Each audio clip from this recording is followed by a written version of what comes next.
What seems to have become a yearly tradition on this channel is looking at the disrespectful super moves in fighting games, and I'm all for it. It's always fun to see the creative ways characters treat their opponents like dirt when they get a cinematic cutscene.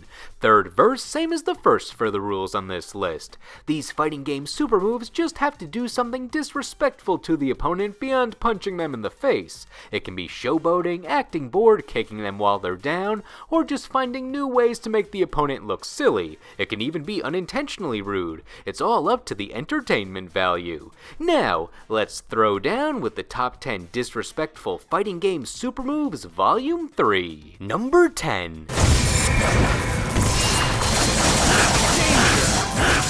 Rest in peace. Level 4 Hyper Combo KO!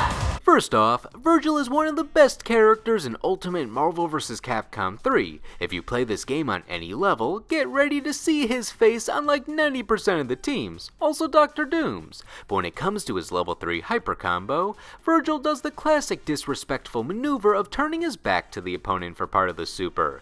He does his slashy slashies, puts the swords around you, and releases them all as he turns his back to you. He doesn't need to see your face, since he knows you're already dead.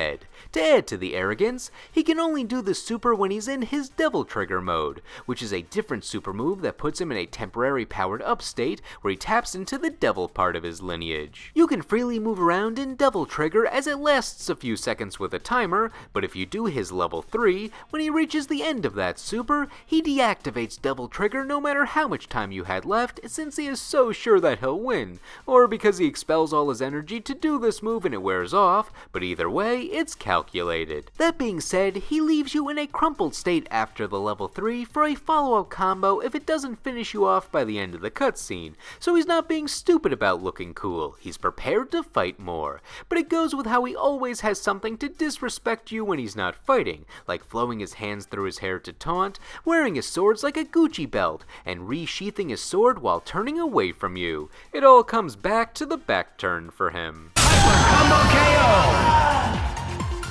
You win!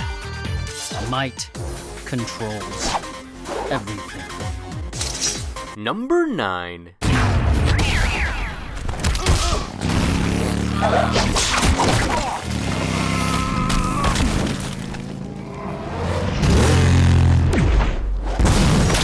Dragging someone behind your motorcycle as you drive above the speed limit has that air of disrespect to it. But when you think about it, how else is Catwoman gonna massively damage her opponent?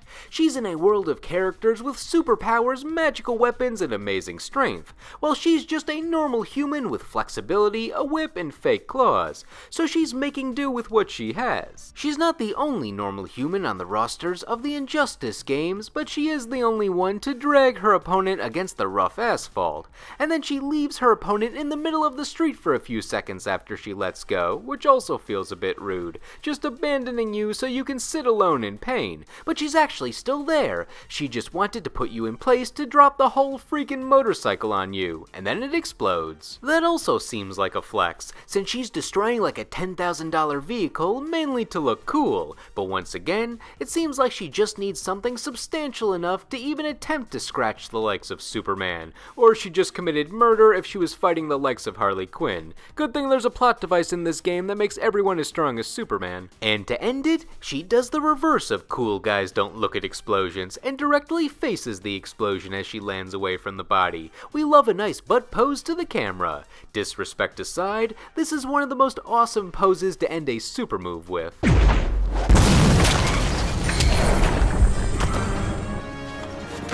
Catwoman wins.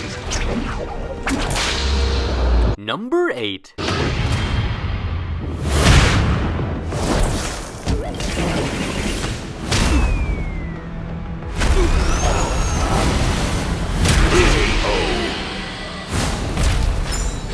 Tekken has two bears on the roster, Kuma the Grizzly and Panda the, well, you know what kind of bear it is with that name, and by nature, they're very silly, so getting hit by their supers in any form will make you look foolish. Kuma likes to hit you with fish, Panda turns you into a ball. They don't care how serious you are, you're having fun with them. Even Kuma's super move where he farts on you in Street Fighter Cross Tekken appeared on a different disrespectful super move list of mine, so they have a track track record. But when it comes to non-crossover Tekken games, Panda in Tekken 8 puts us on a brief roller coaster of intensity with her rage art. She starts with her standard technique of rolling you like a ball with speed, a bit humiliating, but it's just how Panda fights, so nothing too controversial. Then after she flings you away, she thinks it's all set and starts doing a victory motion, where she waves at the camera, saying hi to the family. But she soon realizes that the opponent is about to swing back around and hit her, so she has to abruptly end her waving and hit the opponent away one more time so she can do her real victory pose. Obviously, the main bit of disrespect is the wave in the middle when the opponent is still being batted around, but I like that Panda has to get back into the fighting zone not because the opponent tries attacking her when she leaves herself open to wave, but because Panda hit them with such force, they're still moving, so she's basically implying, sorry, didn't know my own strength. And if the whole thing was intentional and she expected them to boomerang back to her, then she's just flexing on them during the downtime, but I do think she genuinely thought it was over. Still, unintentional disrespect is still disrespect, and Panda makes sure to look as lovable as possible while doing it. You win.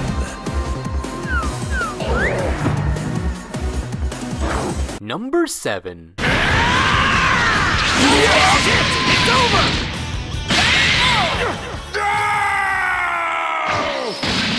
After seeing variations of this super move in anime rewatches and other Dragon Ball fighting games over the years, I'm used to how the scene is supposed to look and nothing seemed rude about it to me, but putting myself in an outside perspective, it is subtly disrespectful, not so much for the main part of the super, that's just Goku batting you around for damage, but the end is pretty fitting for this topic. Just the way Goku catches you and holds you up like you're a pizza pie, and then gently tosses you to the ground like trash to end it. He's not overt about disrespecting you, but I feel it would have been better for your pride if he just let you fall to the ground. I tend to think of Goku as an honorable fighter, and he is, but looking at the whole series, he has his fair share of disrespectful moments, like punching Raccoon and Jace mid-sentence, dumping hot tea down Murasaki's air tube, and his rematch against King Choppa in the 23rd tournament.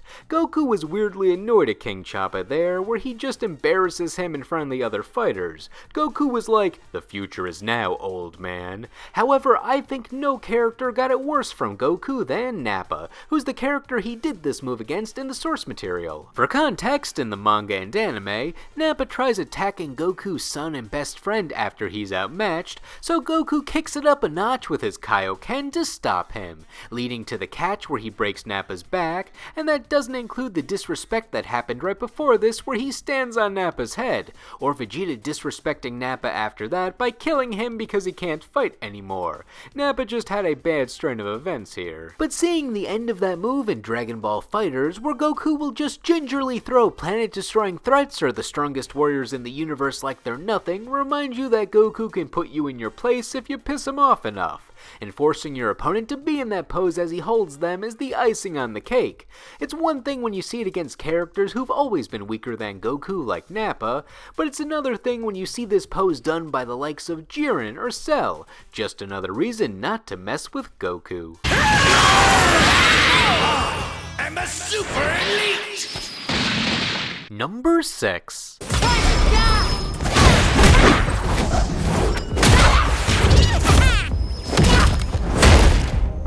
Such a lovely face.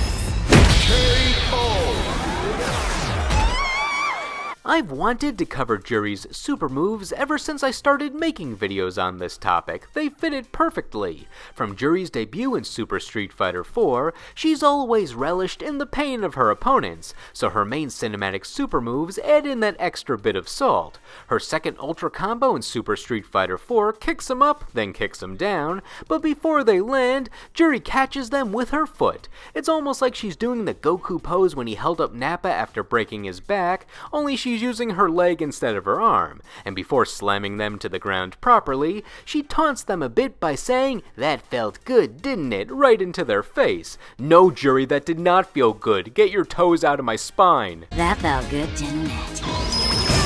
This super was so good, it was brought back as Juri's level 3 super in Street Fighter 6, almost recreated beat for beat, but a lot smoother in its motions. However, when Juri has low health, like all characters in this game, her level 3 cutscene changes. The first half is nearly the same, but after catching you on her foot, she slams you down immediately, only to pick you back up by the chin with her foot, compliment your face sarcastically, and then kick you away to finish it. Putting the taunt in there after you're on the ground rather than before she slams you down makes it feel even nastier. And I know footwork is her thing, but the fact that she can't even be bothered to bend down to pick you up shows that you're not worth her time.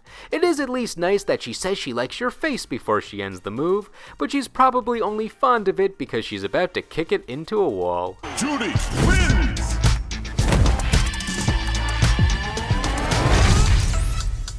Number 5. 敵だなてめえ何者だてめえはこらこら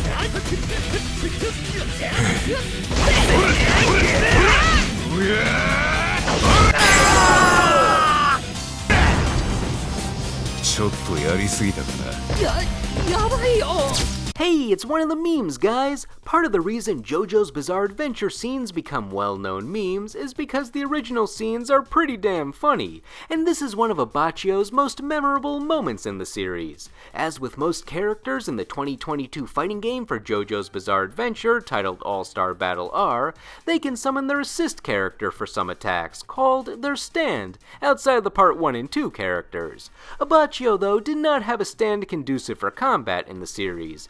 It's meant to copy and replay actions from the recent past when investigating, so outside the normal rapid punch attack, the stand has non-offensive utility. They adapted his stand, Moody Blues, into his moveset by having it copy and replay his attacks, which is clever, though for his ultimate super move, which usually has your stand's biggest moment from the series, Moody Blues is nowhere to be seen. I think that makes Abachio the only stand user in the game not to have their stand featured in their ultimate super. Maybe there's another character I'm forgetting, but I think it's just him. It is featured in his weaker super still. Instead, we get an impromptu version of the famous scene for Abachio's ultimate. In the original scene, a passerby threatens Abachio's teammate Narancia for spilling wine on him. Narancia casually retaliates by kicking him to the ground, then another friend, Mista, starts stomping on the guy with Narancia since he thinks the guy's an enemy. And finally, with great comedic timing, Abachio calmly takes a sip of wine before it cuts to him joining in on the stomp fest, until they all realize the guy might have been an ass, but he wasn't an enemy, so they all stop. I like how the super frames this scene differently to get the same end result. It starts with Narancia haphazardly jumping out of nowhere to attack the opponent, he kicks them against Mista, who materializes to assume Narancia needs backup, and then Abachio just sighs before we get a jump cut to the three of them stomping. They then realize they might have gotten carried away and retreat, even if they were attacking an antagonist from their part of the story. Like if that's Diavolo, you can keep stomping, it's alright. The main thing that feels like it's missing from this ultimate is Abachio taking a sip of wine. If Mista and Narancia could show up out of thin air, why couldn't a glass of wine materialize too? In retrospect, it is funny how all the other ultimate moves in this game recreate a major fight moment against a named villain or hero, while Abachio's was just against a neutral pedestrian in Italy. But in a way, that just adds to the disrespect. They're fighting against you with a move that was only meant to be used against a nobody. こいつクレイジーな野郎だな。どうかしてんじゃねえのか。 Number 4.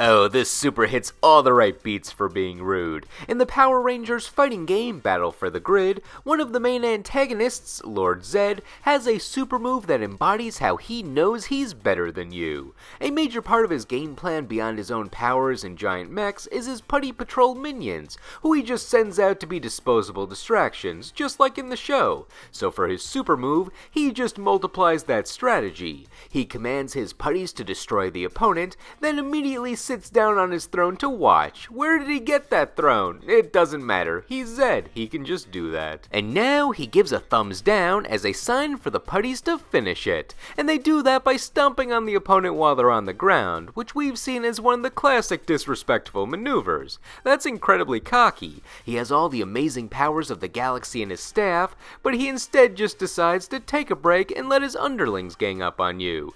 The thumbs down is such a good taunt, and he even sneaks in an extra sign of arrogance when he initiates the super. He snaps his fingers to send in the minions, which has the body language of a champion. The best part though is that throne. He's not even humoring his opponent. He's not attempting to fight them, and it's just hilarious, arrogant, filthy, many adjectives. And I'm all for more chairs and fighting games. I am Lord Zed, Emperor of all he sees. Number 3.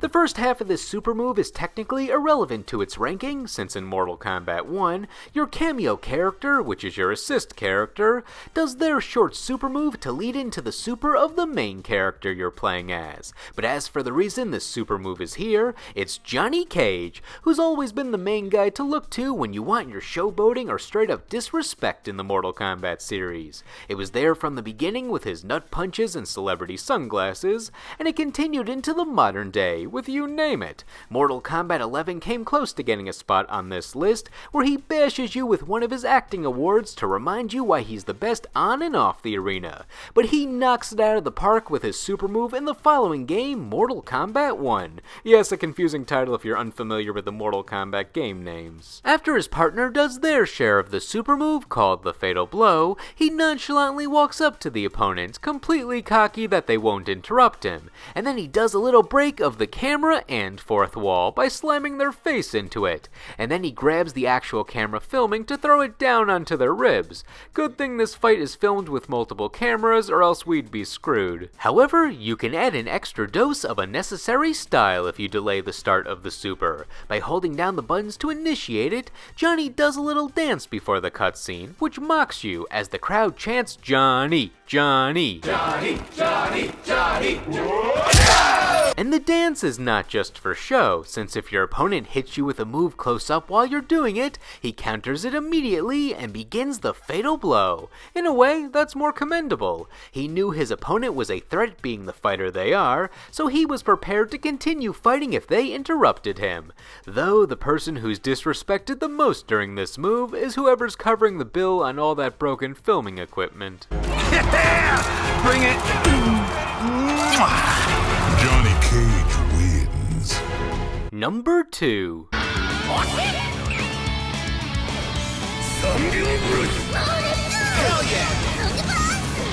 They say it's a dirty tactic to hit below the belt in a fight, but I don't think they had this end in mind. Faust in Guilty Gear XR is known for being an eccentric fellow with his ability to manifest items out of nowhere, both medical related and not, but possibly his most well-known attack is hitting you in the butt, with extra steps leading up to it. He starts it off by making you play a little cup game, where the opponent has to pick the cup with the angel underneath. If they pick one of the 3 Reapers, they get punished, and Faust can manipulate where the angel goes, so it may just be a lose-lose for the opponent. When they pick the Reaper, Faust shows that he also has a PhD that covers proctology and gets a direct bullseye in the opponent's rear. While that's a rather disrespectful strike on its own, the more embarrassing part is it causes you to make a funny face as the camera lingers on your expression. Even the most stoic and serious characters will give a silly mug at the camera. Each character has their own unique reaction, so it's a pick your favorite scenario. I like the sheer despair and shading on Jam's face, another reason she's one of my favorite characters in the series. Apparently she's not that popular in the fandom, so I'll keep quiet about how I want her back in the new games, but I'll pull out the Marge Simpson quote if she ever does return. Anyway, while you have the array of disgruntled faces, there are a few characters that are cool with it, with the best of those faces being Raven, who's basically doing that Shaq waking up face meme. This attack was redesigned in Guilty Gear Strive to have Faust crash a wheelchair into his opponent's leg, and they make a funny face of pain as the camera closes up on them. This version is a bit less disrespectful in its execution compared to the previous one, but it still leads to the same funny result. Once again, it's a pick your favorite for the reactions. Mine are any that cause the opponent to stretch their skin as much as possible.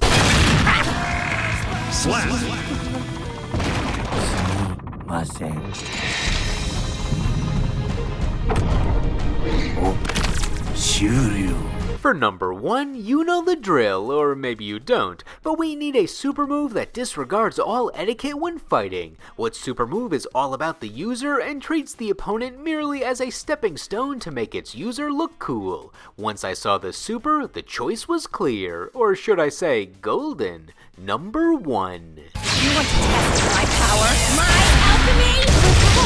Bring it! What do you think?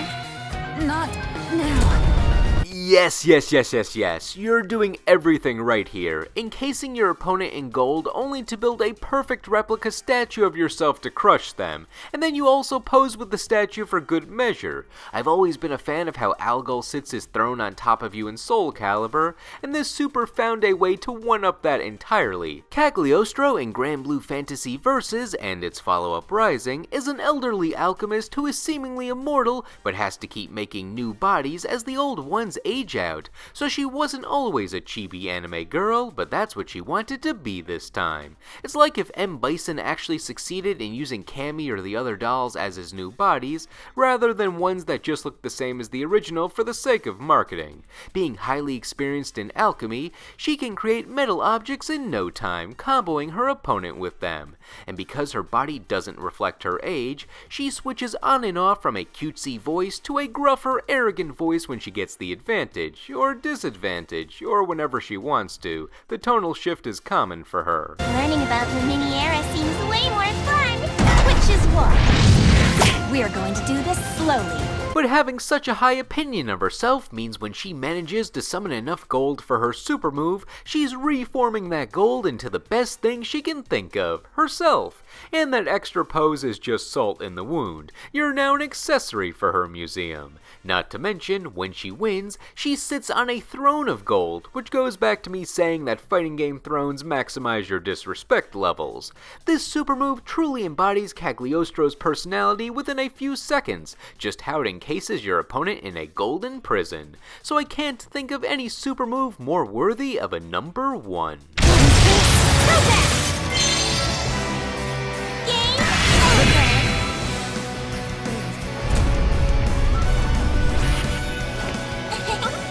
Did I get too carried away?